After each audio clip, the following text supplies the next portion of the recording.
I'm running short of words right now, but I cannot afford this because I have to speak. Thank you so much for all the love, for all the warmth. Thank you for accepting me. Thank you very much.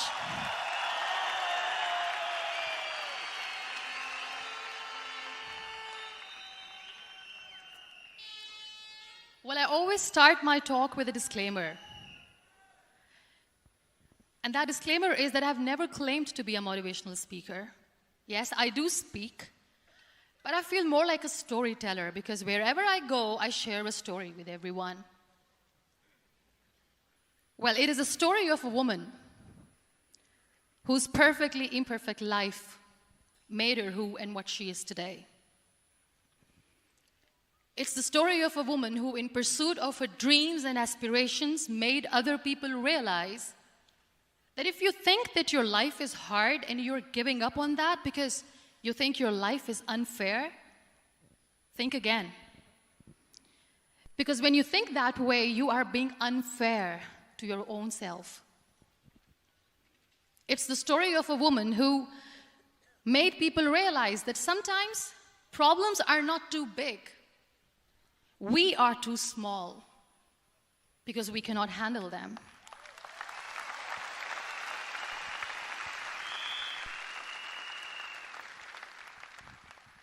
It is the story of a woman who with time realized that real happiness doesn't lie in success, money, fame. It lies within. Real happiness lies in gratitude.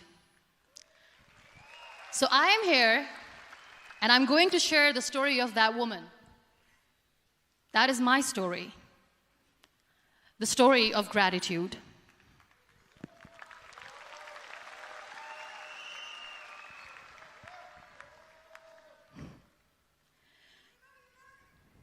I love you too. I love you all. I believe in the power of words. Many people speak before they think. But I know the value of words. The words can make you, break you, they can heal your soul, they can damage you forever. So I always try to use the positive words in my life wherever I go. They call it adversity, I call it opportunity. They call it weakness, I call it strength. They call me disabled, I call myself differently abled. They see my disability. They see my disability, I see my ability. There are some incidents that happen in your life, and those incidents are so strong that they change your DNA. Those incidents or accidents are so strong that they break you physically. They deform your body, but they transform your soul.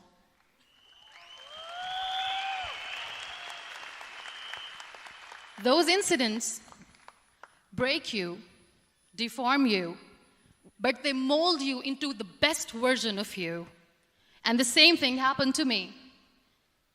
And I'm going to share what exactly happened to me. I was 18 years old when I got married. And this thing I'm sharing for the very first time on an international level. I was 18 years old when I got married. I belonged to a very conservative family, a Baloch family, where good daughters never say no to their parents. My father wanted me to get married. And all I said was, if that makes you happy, I'll say yes. And of course, it was never a happy marriage. Just about after 2 years of getting married, about 9 years ago, I met a car accident. Somehow my husband fell asleep and the car fell in the ditch. He managed to jump out, saved himself. I'm happy for him. But I stayed inside the car and I sustained a lot of injuries. The list is a bit long. Don't get scared. I'm perfectly fine now. Radius ulna of my right arm were fractured. The wrist was fractured. Shoulder bone and collarbone were fractured. My whole rib cage got fractured.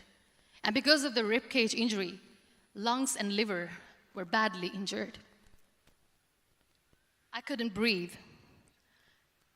I lost urinary bowel control. That's why I have to wear the bag wherever I go. But that injury that changed me and my life completely as a person and my perception towards living my life was the spine injury.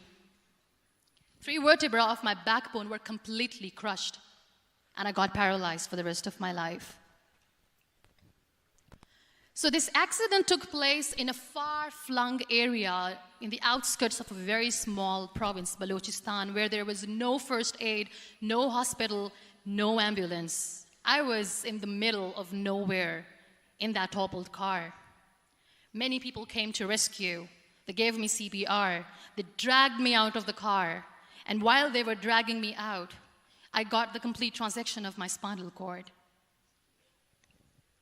And now there was this debate going on. Should we keep it here? She's going to die. Where should we go? There is no ambulance. There was this 4-wheeler Jeep standing in the corner of the street. They said, put her in the back of the Jeep and take her to the hospital, which is 3 hours away from this place. And I still remember that bumpy ride. I was all broken. They threw me at the back of the Jeep and they rushed me to the hospital. That is where I realized that my half body was fractured and half was paralyzed.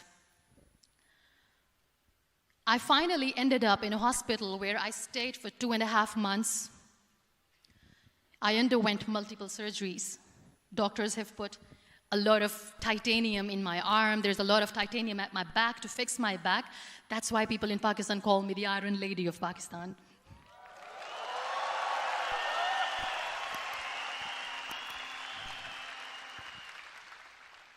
Sometimes I wonder how easy it is for me to describe all this all over again.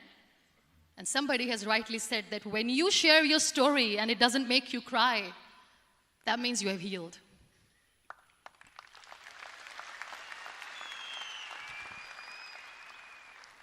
Those 2.5 months in the hospital were dreadful. I will not make up stories just to inspire you. I was at the verge of despair. One day, doctor came to me and he said, well, I heard that you wanted to be an artist, but you ended up being a housewife. I have a bad news for you. You won't be able to paint again because your wrist and your arm are so deformed, you won't be able to hold a pen again. And I stayed quiet. Next day, doctor came to me and said, your spine injury is so bad, you won't be able to walk again. I took a deep breath and I said, it's all right. The next day, doctor came to me and said, because of your spine injury and the fixation that you have in your back, you won't be able to give birth to a child again. That day, I was devastated. I still remember, I asked my mother, why me? And that is where I started to question my existence. Why am I even alive? What's the point of living? I cannot walk, I cannot paint, fine. I cannot be a mother. And we have this thing in our heads, being women, that we are incomplete without having children. I am going to be an incomplete woman for the rest of my life. What's the point? People are scared. They think I will get divorced. What is going to happen to me? Why me? Why am I alive? We all try to chase this tunnel. We all do this because we see light in the end of the tunnel, which keeps us going. My dear friends, in my situation, there was a tunnel that I had to roll on, but there was no light. And that is where I realized that the words have the power to heal the soul. My mother said to me, this too shall pass. God has a greater plan for you. I don't know what it is, but He surely has.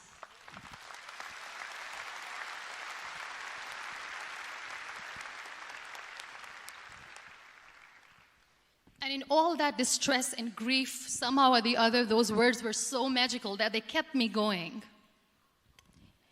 I was trying to put that smile on my face all the time, was hiding. It was so hard to hide the pain, which was there. But all I knew was that if I will give up, my mother and my brothers will give up too. I cannot see them crying with me. So what kept me going was, one day I asked my brothers, I know I have a deformed hand, but I'm tired of looking at these white walls in the hospital and wearing these white scrubs. I'm getting tired of this. I want to add more colors to my life. I want to do something. Bring me some colors. Bring me some small canvas. I want to paint. So the very first painting I made was on my deathbed, where I painted for the very first time. It was not just an art piece or just my passion. It was my therapy. What an amazing therapy it was. Without uttering a single word, I could paint my heart out. I could share my story. People used to come and say, what lovely painting, so much color. Nobody could see the grief in it. Only I could. So that's how I spent 2.5 months in my hospital, crying, never complaining or whining, but painting. And then I was discharged, and I went back home. And I went back home, and I realized that I have developed a lot of pressure ulcers on my back and on my hip bone. I was unable to sit. There were a lot of infections in my body, a lot of allergies. So doctors wanted me to lie down on the bed straight for not 6 months, for not 1 year, for 2 years. I was bedridden, confined in that one room, looking outside the window, listening to the birds chirping, and thinking maybe there will be a time when we'll be going out with the family and enjoying the nature. That was the time where I realized how lucky people are, but they don't realize. That is the time where I realized that the day I'm going to sit, I'm going to share this pain with everyone to make them realize how blessed they are, and they don't even consider them lucky. There are always turning points in your life. There was a rebirth day that I celebrated. After 2 years and 2.5 months, when I was able to sit on a wheelchair, that was the day when I had the rebirth. I was a completely different person. I still remember the day I sat on the wheelchair for the first time, knowing that I'm never going to leave this, knowing that I won't be able to walk for the rest of my life. I saw myself in the mirror, and I talked to myself. And I still remember what I said. I cannot wait for a miracle to come and make me walk. I cannot sit in the corner of the room crying, cribbing, and begging for mercy because nobody has time. So I have to accept myself the way I am. The sooner, the better. So I applied the lip color for the first time.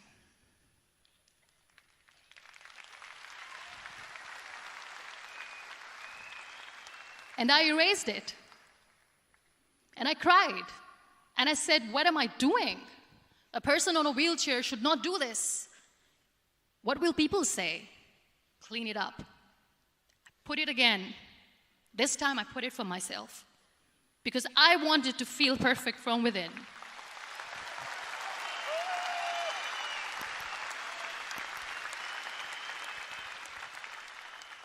And that day I decided that I'm going to live life for myself. I am not going to be that perfect person for someone. I am just going to take this moment and I will make it perfect for myself. And you know how it all began? That day I decided that I'm going to fight my fears. We all have fears.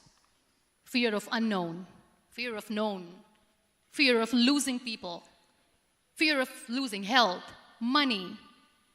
We want to excel in career, we want to become famous, we want to get money. We are scared all the time. So I wrote down one by one all those fears. And I decided that I'm going to overcome these fears one at a time. You know what was my biggest fear? Divorce. I couldn't stand this word. I was trying to cling on to this person who didn't want me anymore, but I said no. I have to make it work. But the day I decided that this is nothing but my fear, I liberated myself by setting him free. And I made myself emotionally so strong that the day I got the news that he's getting married, I sent him a text that I'm so happy for you and I wish you all the best. And he knows that I pray for him today.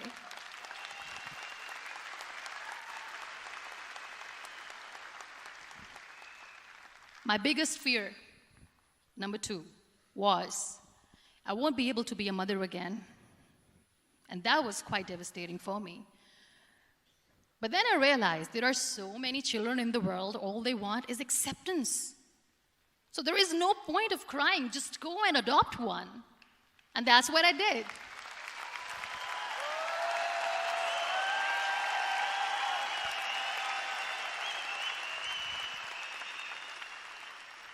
I gave my name in different organizations, different orphanages. I didn't mention that I'm on a wheelchair, dying to have a child. So I just told them that this is Muniba Mazari and she wants to adopt a boy or girl, whatsoever, but I want to adopt a kid. And I waited patiently. 2 years later, I got this call from a very small city in Pakistan. I got a call and they said, "Are you Muniba Mazari? There is a baby boy and would you like to adopt?" And when I say yes, I could literally feel the labor pain. I said, yes, yes, I am going to adopt him. I am coming to take him home.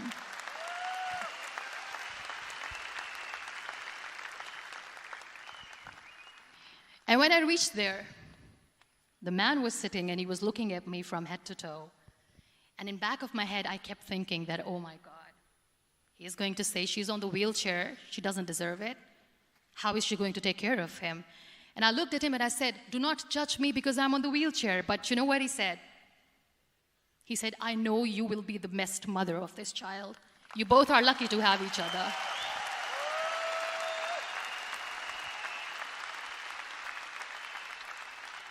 And that day, that was 2 days old, and today he's 6.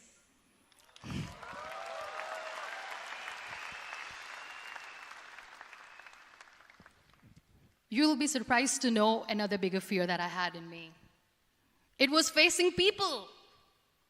I used to hide myself from people. When I was on bed for 2 years, I used to keep the door closed.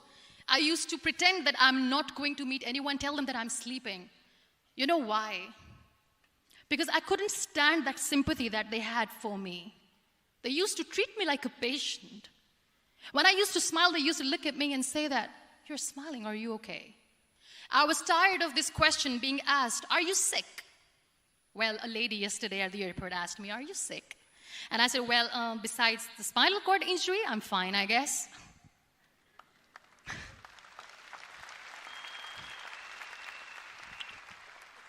But those are really cute questions. They never used to feel cute when I was on the bed. So I used to hide myself from people, knowing that, oh my God, I'm not going to see that sympathy in their eyes. It's all right. And today I'm here speaking to all these amazing people because I have overcome the fear.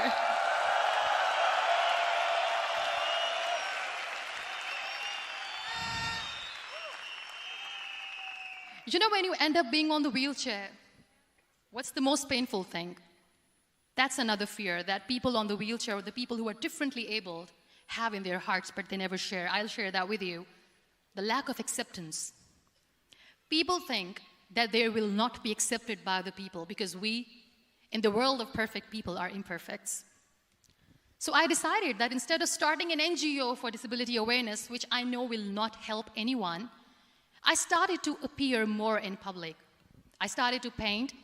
I always wanted to. I have done a lot of exhibitions. I'm Pakistan's first wheelchair-bound artist. I have done a lot of modeling campaigns, different campaigns for brands like Tony and Guy.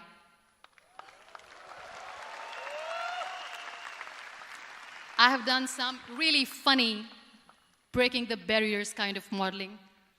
There was this one by the name Clown Town where I became a clown because I know that clowns have hearts too. And then I also decided that if I really want to make the difference, I am not going to let people use me for their polio campaigns where they will make you a victim and an emblem of misery and mercy and will say that, you know what, give polio drops to your children or they'll become like this girl. I decided that I'm going to join the national TV of Pakistan as an anchor person. And I've been doing a lot of shows for the last 3 years.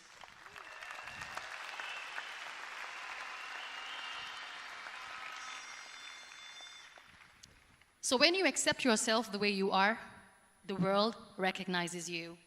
It all starts from within. Thank you.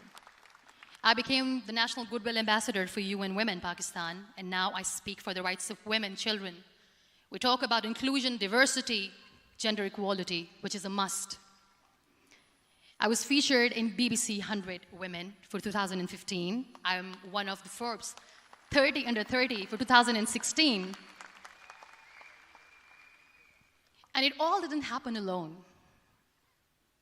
You all are thriving in your careers. You have bigger dreams and aspirations in life. Always remember one thing. On the road to success, there is always we, not me. Do not think that you alone can achieve things. No. There is always another person who is standing behind you, maybe not coming on the forefront, but behind you, praying for you and supporting you. Never lose that person. Never.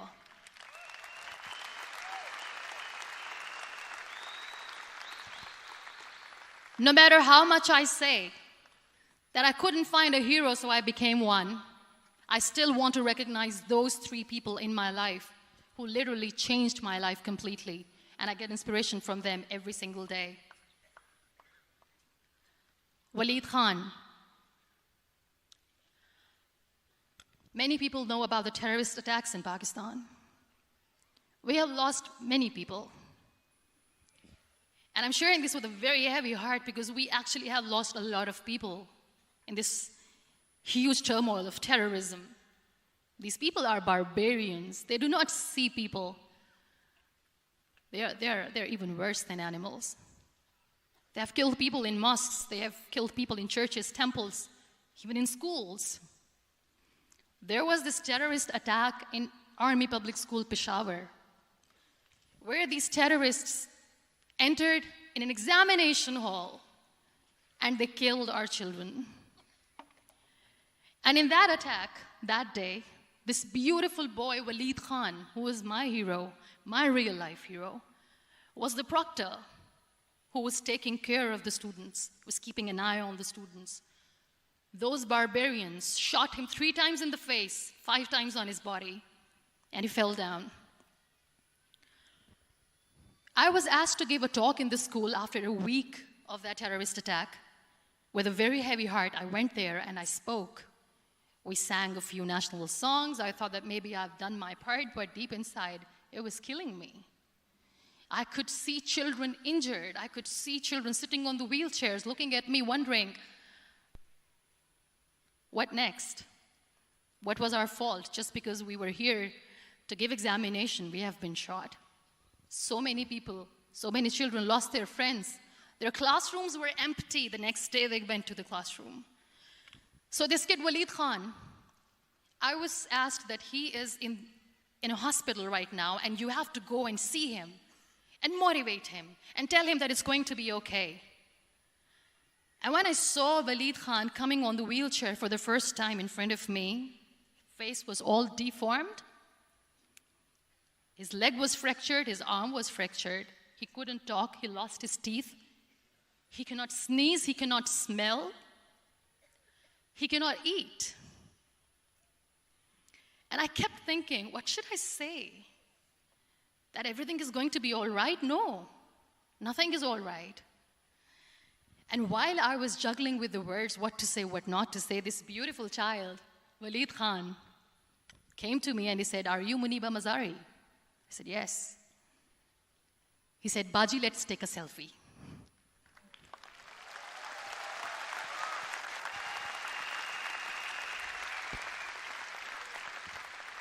And with that beautiful, toothless smile of Waleed Khan, we took that beautiful selfie that I still have with me. I don't share that here because he was in a very bad shape that time. And that is where I realized that when I was thinking too much about his deformities, he's happy with himself. He doesn't even care.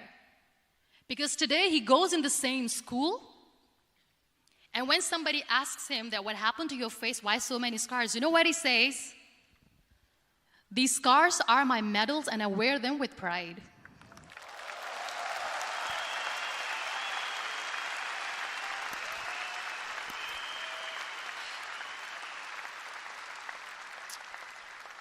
And how beautifully he says the terrorists wanted me not to study. I am going to study. I will become a doctor one day. And this is my way of taking revenge from those terrorists. Another real-life hero, of course, my son. His name is Nile, N-I-L-E, River Nile. I learned so much from this kid. The first and foremost thing is patience. How to be patient when you know that your mother cannot walk, when you know that your mother is different from the other women, when you know that your mother cannot go out and play with you, how to stay calm. He loves football. And when we got the very first football, he was 4 years old. He was super excited. I still remember he came in the room and he said, "Mom, let's play football." And he kept the ball in my feet. And he said, "Let's kick it." And that day I felt disabled. I said, "I cannot kick the ball." And I was down with the same face. He looked at me and he said, "Well, that's all right. Your legs are not working, but your hands do. Let's play catch the ball."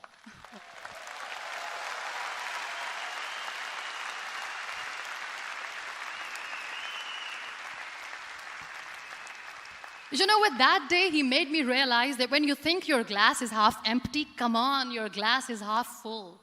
It's all in here and here. Last but not least, the woman who made me realize that heroes have no gender. The woman who believed in me even when I was completely at the verge of despair, where everybody left, she was there. And every time I looked at her, without saying anything, she used to look at me and said, "This too shall pass. God has a bigger plan. And one day you will say that, oh my God, that is why God has chosen me." She never cried in front of me. She has always said that there will be haters, there will be naysayers, there will be disbelievers, and then there will be you proving them wrong. My mother.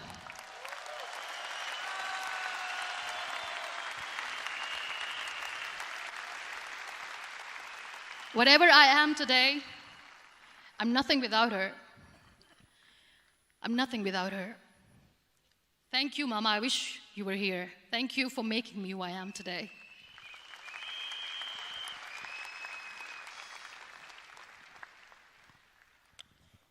You know what? We human beings have a problem. Out of many problems, there is one more, and this is self-created one. We always expect ease from life. We have this amazing fantasy about life. This is how things should work. This is my plan. It should go as per my plan. If that doesn't happen, we give up. So my dear friends, let me tell you one thing. I never wanted to be on the wheelchair. Never thought of being on the wheelchair. I was always aspiring to do bigger things, but had no idea that for that I have to pay the price to be where I am today. It's a very heavy price. This life is a test and a trial, and tests are trials are never supposed to be easy. So when you're expecting ease from life, and life gives you lemons, then you make the lemonade, and then do not blame life for that, because you were expecting ease from a trial. Trials make you a stronger, better person. Life is a trial, and with time you realize that.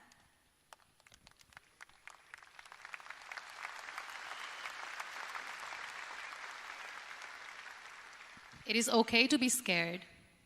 It is okay to cry. Everything is okay, but giving up should not be an option. They always say that failure is not an option. Failure should be an option, because when you fail, you get up, and then you fail, and then you get up, and that keeps you going. That's how humans are strong.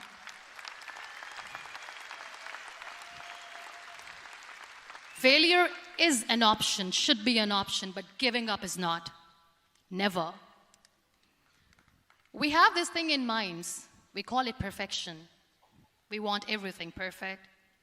We want ourselves to be perfect. There is this image in our head about everything. Perfect life, perfect relationships, perfect career, perfect amount of money that we need to earn no matter what. Nothing is perfect in this world. We all are perfectly imperfect, and that is perfectly all right. That's all right. We were sent here not to become the perfect people. Those people who tell you how to look perfect, even those people are imperfect. Trying to fight this fear of looking imperfect. I used to be perfect. I still remember. I got this compliment years ago when I used to walk. Oh my God, look at you. You're fair, you're tall, you're perfect. Look at me now. You're still perfect. Only the perfect eyes can see that. Only the perfect eyes will see that. Only the perfect eyes will see that. So yes, in all those imperfections, you have to listen to your heart. You don't have to look good for people. You don't have to be perfect just because other people want you to be perfect. If your soul is perfect from within, that's all right. This is all what you want. This is all what you need to be. Our society has made very weird kind of norms to look perfect and great. For men, it's different. For women, it's different. We think too much about what people say. We listen to ourselves too little. You know what makes you perfect? When you make someone smile. You know what makes you perfect? When you try to do something good for the people around you. You know what makes you perfect? When you feel someone's pain. And how beautiful pain is that it connects you with people. No other medium can connect you with others but pain. That's why I always say that I'm in pain, and that's a blessing in disguise for me. Today, just because I'm in pain and I'm on the wheelchair, I work for children. Being the head of CSR for a company, we conduct medical camps in far-flung areas of Pakistan where so many kids die because they don't have medical facilities. And I personally believe just because they cannot afford to live doesn't mean we'll let them die. So we give them money, we give them medical treatment, we try to heal their wounds, physical and emotional. And I also work for the beautiful people. We call them third gender, the transgender community of Pakistan. You know what connects me with them? All my imperfections. When I go and I hug them, they never judge me. And this very good friend of mine, her name is Bijli. Bijli means electricity. She calls herself electricity. And I said, are you electricity? She says, no, I'm lightning. I'm as strong as lightning. Because we have very bad power outage, so she doesn't want me to call her electricity. So she says, I am very strong. I'm thunder, I'm lightning. She came to me, and the first time I hugged her, she said, you are just like me. And I said, yes, I am like you. Because to people, we are so imperfect. So how beautiful these imperfections are, that because of these imperfections you can connect with people. Then why are we all running after being perfect?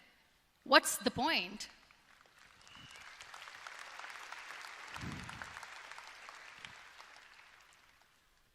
Every time I go in public, I always smile.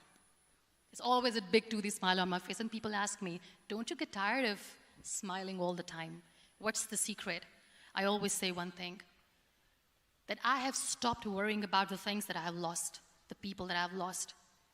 Things and people who were meant to be with me are with me.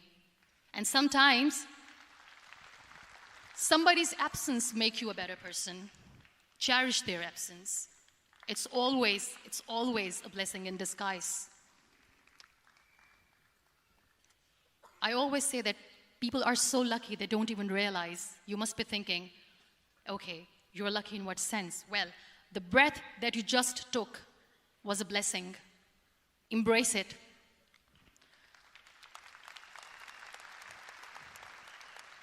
There are so many people in the world who are dreaming to live a life that you are living right now. You have no idea. Embrace each and every breath that you are taking. Celebrate your life. Live it. Don't die before your death. We all die.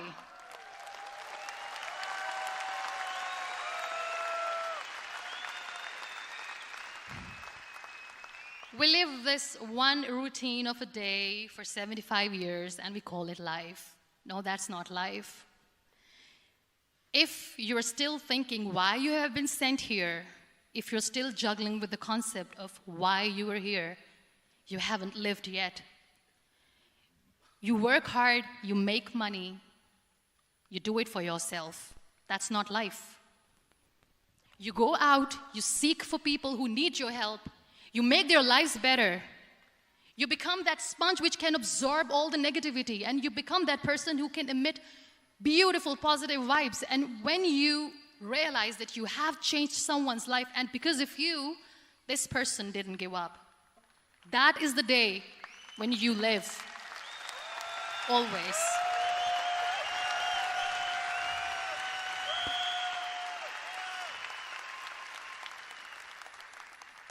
We were talking about gratitude, why I smile all the time.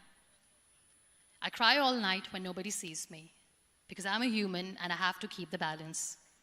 And I smile all day because I know that if I will smile, I can make people smile. That keeps me going.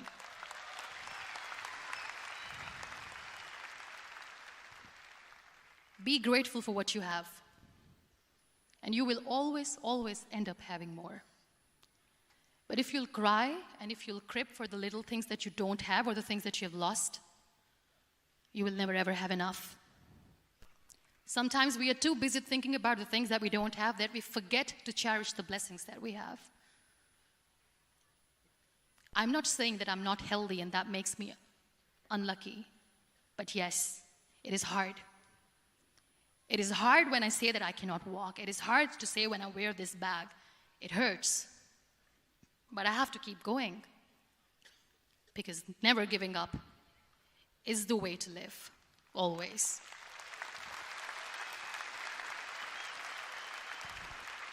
So I'll end my talk on a very short note. Live your life fully. Accept yourself the way you are. Be kind to yourself. Be kind to yourself. I'll repeat, be kind to yourself, and only then you can be kind to others. Love yourself and spread that love. Life will be hard. There will be turmoils, there will be trials, but that will only make you stronger. Never give up. The real happiness doesn't lie in money or success or fame. I have this all, I never wanted this. Real happiness lies in gratitude. So be grateful, be alive, and live every moment. Thank you so much, everyone. Thank you.